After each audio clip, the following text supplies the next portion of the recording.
네가 돈을 못 모으는 건 의지력이 부족해서가 아니야. 네 주변 모든 게 널 가난하게 유지하도록 설계되어 있어서야. 그리고 최악인 건 넌 그 설계도면 위에서 열심히 뛰어다니면서 왜 제자리지?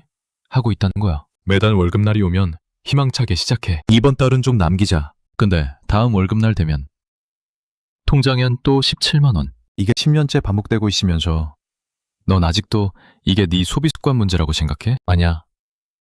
이건 습관이 아니라 구조야. 내 이름은 닥터 제갈이야. 난 왜 성실한 사람들이 평생이라고도 가난한지를 연구해왔어. 우리가 학교에서 배운 열심히 일하면 성공한다랑 돈이 실제로 움직이는 방식 사이에는 거대한 협곡이 있거든. 그 협곡에서 대부분의 월급쟁이들이 추락해. 소리 없이. 이거 보면 좀 멍해질 거야. 한국 가구 평균 금융자산이 얼마인지 알아? 약 9,200만 원. 많아 보여? 근데 이건 상위 부자들이 평균을 왕창 끌어올린 거야. 순위값으로 보면 4,100만 원. 40년 일하고 집 빼면 손에 쥔 돈이 4천만 원이야. 월급으로 평생 15억, 20억 만지는데 남는 건 4천? 나머지 19억 6천만 원은 어디로 갔어? 공과금? 밥값? 아니 그건 일부야. 진짜 무서운 건 네가 쓴 줄도 모르는 돈이야. 첫 번째 함정, 고정비 감옥. 첫 번째 함정은 너무 당연해서 오히려 안 보여. 고정비. 너 월급에서 고정비가 얼만지 정확히 알아? 대부분 모르거든. 대충 월세랑 보험이랑 한 150? 이러지. 근데 실제로 뜯어보면 월세 대출이자 80만 원, 통신비 본인 가족 15만 원, 보험료 실비 종신저축성 35만 원, 자동차 할부 보험 유지비 55만 원, 구독 서비스들 8만 원, 헬스장의 멤버십 7만 원, 합치면 월 200만 원, 세부 월급이 320만 원이면 숨쉬기 전에 이미 200만 원이 사라진 거야. 남은 120만 원으로 밥 먹고 옷 사고 경조사 내고 살아야 해. 여기서 진짜 재밌어지는데 이 고정비의 반 이상은 네가 능동적으로 선택한 적 없어. 보험? 부모님이 들어놨거나 친척 설계사한테 이거 좋은 거야 듣고 가입했지. 통신비? 그냥 대리점에서 시키는 대로 했지. 자동차? 사회생활 하려면 차는 있어야지. 들었지? 전부 누군가의 이익을 위해 설계된 상품인데 넌 원래 다 이 정도 내는 거 아니야? 하면서 의심 없이 내고 있어. 구체적으로 계산해볼게. 한국인 평균 보험료가 2023년 생명보험협회에 따르면 월 34만 원이야. 34만 원 곱하기 12개월 곱하기 30년.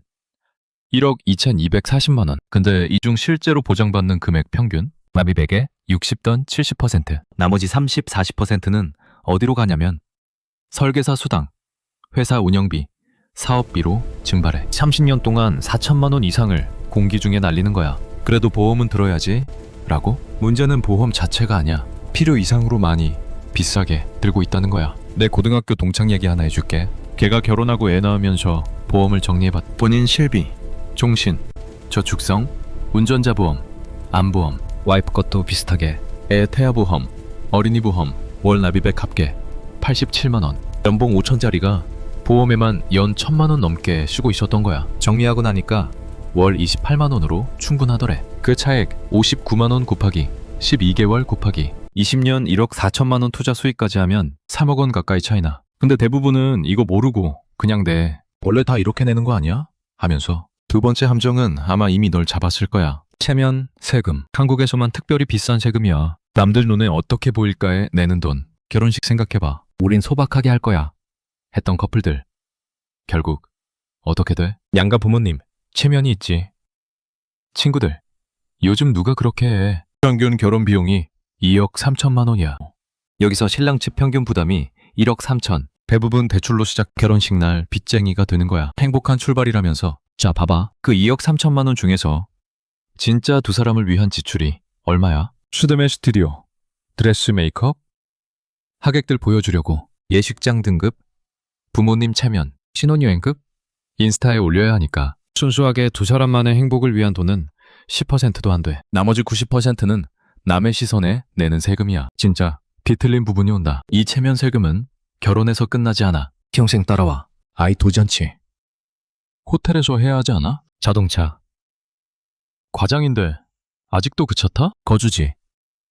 애 학군 생각하면 이사 가야지. 아이 학원.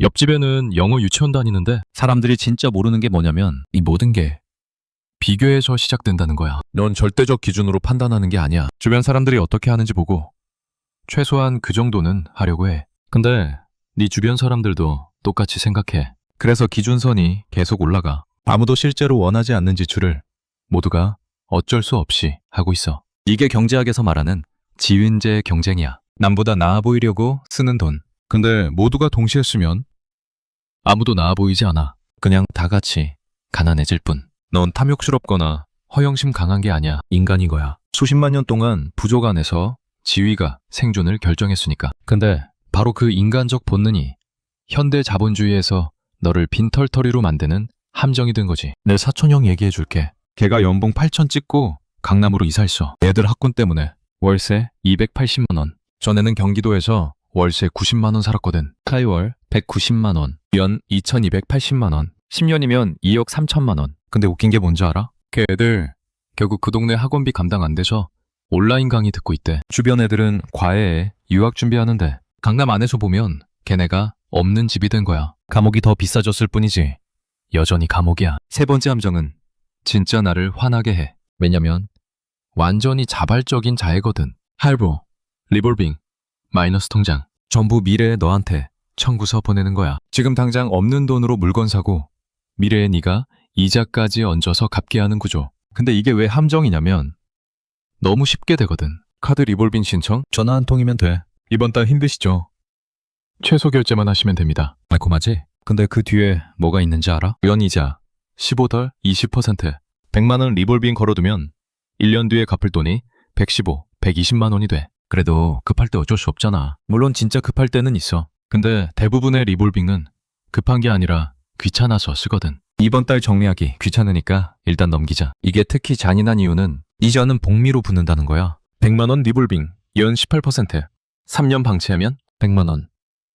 164만 원. 요금 4만 원이 공기 중에서 생겨서 네 빚이 돼. 근데 이게 신용카드사 수익의 핵심이야. 카드사 이익의 40% 이상이 리볼빙과 현금 서비스 이자에서 나와. 걔네는 네가 힘들어하길 원해. 네가 이번 달 힘들어야 리볼빙 누르고 걔네가 돈 벌어. 시스템이 내 곤란함을 먹고 자라도록 설계되어 있는 거야. 통계 하나 더 볼래? 통계청 2023년에 의하면 한국 가구 평균 부채 9,170만 원. 이 중 신용대출 카드론 평균 1,800만 원. 연 이자 10%만 잡아도 이자로만 연 180만 원이 나가. 매년 180만 원을 내 돈도 아닌 걸 갚는 데 쓰는 거야. 10년이면 1,800만 원이 이자로만 사라져. 그 돈 투자했으면 연 8% 기준 2,600만 원 됐을 거야. 차이 4,400만 원. 근데 우리는 다들 빚 좀 있지 않아? 하면서 정상화해. 정상이 아니야. 설계된 약탈이야. 근데 아무도 안 하는 얘기가 있어. 이 함정들은 따로 작동하지 않아. 서로 물려서 탈출을 막아. 고정비가 높으니까 매달 빠듯해. 빠듯하니까 체면 지출 할부로 해. 할부 이자 나가니까 더 빠듯해. 더 빠듯하니까 리볼빙 걸어. 리볼빙 이자 붙으니까 저축 못해. 저축 없으니까 긴급 상황에 또 빚내. 하향 나선. 한번 들어가면 빠져나오기 존나 어려워. 그리고 여기서 진짜 뒤틀린 게 온다. 경제 시스템은 네가 이 나선에 있어야 돌아가. 생각해봐. 모든 한국인이 갑자기 부채 청산하고 보험 정리하고 체면 지출 줄이면 뭐가 돼? 보험사 매출 반토막, 카드사 수익 폭락, 백화점, 자동차, 웨딩 산업 붕괴, 건설사 분양 안 됨, GDP가 추락해. 그래서 광고, 미디어, 사회적 압력 전부가 더 써라 메시지를 보내. 당신은 소중하니까요. 써. 이 정도는 투자해야죠. 써. 남들 다 하는데요. 써. 넌 개인의 재정 건전성을 위해 싸우고 있지만 상대는 수조 원 규모의 마케팅 산업이야. 근데 진짜 천재적인 건 네가 빚에 허덕일 때 시스템은 네 잘못이라고 말해. 재테크 공부 안 했지? 충동 구매했지? 월급 관리 못했지? 네 잘못으로 만들어야 시스템이 안전하거든. 구조적 문제라는 걸 인식하면 사람들이 화내니까. 개인 문제로 프레이밍하면 각자 조용히 자책하지. 네 통장에서 벌어지고 있는 심리 전쟁에 대해 얘기해볼게. 여기서 진짜 무서워지거든. 마케팅 심리학에서 가장 많이 쓰는 기법 알아? 보통 회피, 사회적 증거. 이거 안 하면 손해예요. 다들 하고 있어요. 보험 광고. 가정이 쓰러지면 가족은 어떻게 되죠? 가입자 500만 명. 자동차 광고. 안전을 타협하시겠습니까? 판매 1위. 학원 광고. 이 시기 놓치면 평생 갑니다. 학부모 만족도 97%. 네 공포심이랑 군중심리를 동시에 자극해서 결제 버튼 누르게 해. 그리고 이게 작동해. 진짜 작동해. 더 교활한 건 작은 숫자 프레이민이야. 월 3만 원이면 됩니다. 3만 원. 커피 5잔 값이네. 할만하네. 근데 그게 쉽게 쌓이면 월 30만 원이야. 연 360만 원. 10년이면 3,600만 원. 월 3만 원이 이렇게 큰 돈이었어? 근데 우리 뇌는 월 단위 작은 숫자만 처리해. 무적을 못 봐. 이게 뇌과학적으로 증명된 지불의 고통 분산 효과야. 한 번에 3,600만 원 내라고 하면 미쳤어? 월 3만 원씩 10년 내라고 하면 합리적이네. 같은 돈인데 배달앱이 이거 완벽하게 써먹어. 3만 원 이상 무료 배달. 배달비 아끼려고 원래 2만 원 시킬 거 3만 5천 원 시켜. 5천 원 더 쓴 건데 배달비 3천 원 아꼈다고 뿌듯해. 마이너스인데 플러스로 느껴지게 만드는 마법. 나 한번 실험해봤어. 한 달 동안 결제할 때마다 이거 1년치로 환산하면 계산해봤거든. 커피 5천 원, 연 180만 원, 주 3회 기준. 배달 1만 5천 원, 연 360만 원, 주 2회 기준. 택시 1만 2천 원, 연 144만 원, 주 1회 기준. OTT 1만 5천 원, 연 18만 원. 합치면 연 700만 원 이상이 별거 아닌 지출로 새고 있었어. 그 돈 10년 투자했으면 1억 넘어. 근데 매번 결제할 때 그렇게 안 느껴지거든. 걔네가 그렇게 설계해놨으니까. 절대 최악인 부분은 빠져나오려고 하면 이상한 놈 취급받는다는 거야. 결혼식 소박하게 할게요. 뭐야? 집안에 무슨 일 있어? 차 안 바꿀 거야. 승진했는데 아직도 그거 타? 우리 애 학원 안 보내. 수근수근. 저 집 힘든가 봐. 절약, 가난하거나 비정상. 이 등식이 사회에 박혀있어. 그래서 사람들이 빚내서라도 지출을 유지해. 가난해 보이기 싫으니까. 이게 함정 안에 함정이야.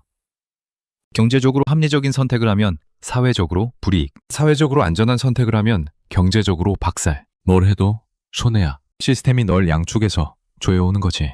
그래서 이 모든 걸 아는 게 무슨 의미가 있냐고. 솔직히 완벽한 답 없어. 이 시스템에서 완전히 빠져나오는 건 불가능해. 넌 사회 안에서 살아야 하고 최소한의 체면도 필요하고 돈도 벌어야 하고 산속으로 들어가서 자급자족하겠다가 답이 아닌 한. 근데 덜 당하면서 살 수는 있어. 첫째, 고정비 감사. 이번 주말에 2시간만 써서 네 고정비 전부 적어봐. 보험, 통신, 구독, 할부 전부.